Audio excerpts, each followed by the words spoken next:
A new report is warning that global illiteracy rates could rise for the first time in nearly 20 years because of the schools shut down during the pandemic. Children in low-income communities across Africa and Asia are especially affected because remote learning is so difficult for them to access. Well, the report was produced by the non-profit group Room to Read, and joining us now is its CEO, Geetha Murali, on the line from San Francisco. Geetha, welcome to BBC News. It's good to have you with us. Just explain what the challenges are for children in communities in Africa and Asia as they try to gain access to an education during the COVID-19 pandemic. Well, in low-income communities in Asia and Africa, there was already a learning crisis even before the pandemic began. And for these children, school closures don't just represent a pause to education, they can be an end forever. We're already seeing projections that 24 million students may not return to school after the pandemic. And that's because they're already facing the challenges associated with poverty and the financial impact of this pandemic on their homes. Add to that the digital divide that already existed that is now exacerbated, as many of these children can't access the remote learning opportunities that government school systems have been depending on.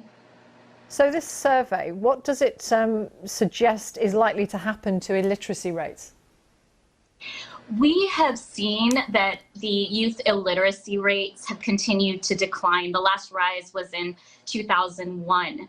And we fear that this once-in-a-generation threat to education could see this progress undone, and global illiteracy rates among young people could rise for the first time in 20 years.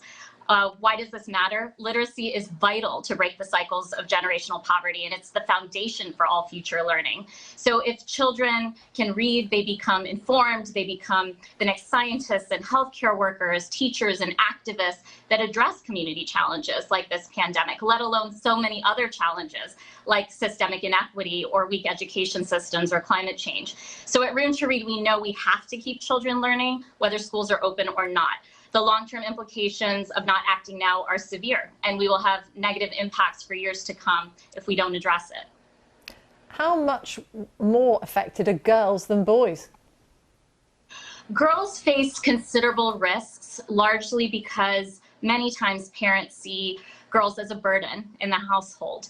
And at times like these, early marriage may seem like a better option than waiting for girls to go to school. That's why Room to Read is focusing on virtual trainings and mentorship to ensure that girls have the supports on a regular basis to continue their education, and that families have the knowledge they need to recognize the long-term benefits over the short-term gains. Geetha Murali from Room to Read, thank you for joining us from San Francisco. Thank you so much for having me.